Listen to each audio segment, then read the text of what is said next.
Alright, let's be honest. How many times have you said the book was better after watching a Harry Potter movie? Before the HBO series comes out, let's rate all of them, all the Harry Potter novels. So today I'm doing it, rating all the Harry Potter novels. Starting off with The Philosopher's Stone, the one that started everything. The book did an amazing job introducing the world, setting up the magic system, and building the foundation for the entire series. It has its own nostalgic charm.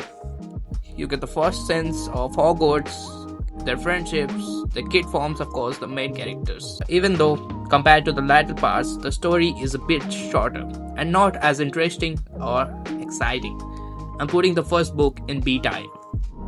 So, for the second book, Chamber of Secrets, it explores Harry's second year at Hogwarts. The mystery, the suspense, the plot twists are really engaging and keep you hooked throughout. There's a darker tone creeping in here, and compared to the first book, it is definitely improved. However, despite its strength, it still doesn't hit the same level as the latter books in terms of depth and impact. So, for me, this is another solid B tier.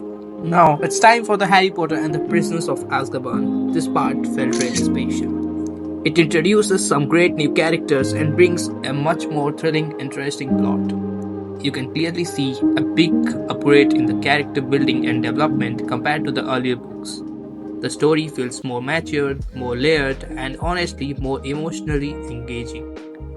Personally, I liked it more than the first two, so I'm giving it a straight A tier. So the fourth part, The Goblet of Fire. It's easily one of my favorite books in the entire franchise.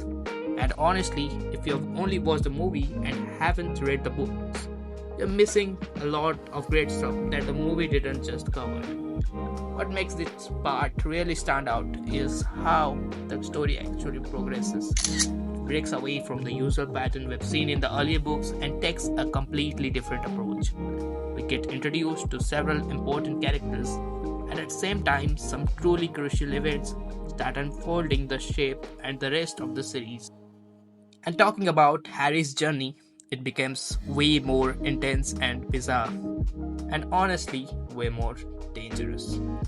Everything just feels bigger in the book, the stakes, the world, the tension. For me, this is a state of talking about the Order of the Phoenix. Now, this might be a bit of underrated opinion, but the Order of Phoenix is actually one of the best written entries in the entire series. I know most people don't really like this one, but that's not because the writing lacks quality. It's actually the opposite.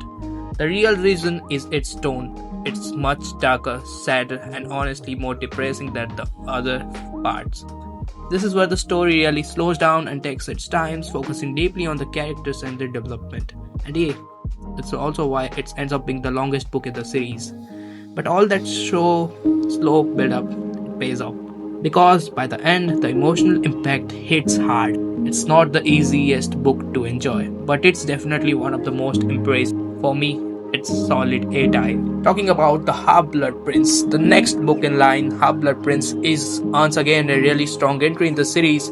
This is where everything truly starts moving. The story begins to connect at the pieces, introducing new concepts, while also setting bigger plans into the motion, especially when it comes to fight against the Dark Lord. There's a constant sense of preparation, like something massive is about to happen. At the same time, we see more depth in the characters, their struggles, and the choices they make. It's not just about action anymore, it's about understanding what comes next. And that build up, it really worked well. Another solid A tier. Deathly Hallows, the final part and my favorite, absolute favorite in the series. This is where everything comes together. We see crucial missions, new alliance forming, and of course the final battle against the Dark Lord. The story connects all the dots, answering some of the biggest and the most important questions that have been building up since the very beginning from the Philosopher's Stone. And the character development, it's at its peak here. Every character feels complete and every arc reaches its conclusion. Everything just hits emotionally, narratively, and thematically. For me, this is a straight S type. At the end of the day, there's honestly no bad Harry Potter book. Each one brings something different, whether it's cozy, magical beginning or the dark and more emotional path later. And that's what makes the series so special. It grows with you. But now, I want to know what you're thinking. Do you agree with this ranking or would you completely switch things around? Drop your rankings down in the comments. I'd love to see your takes. And if you enjoyed the video, don't forget to like, subscribe, and I'll see you in the next one.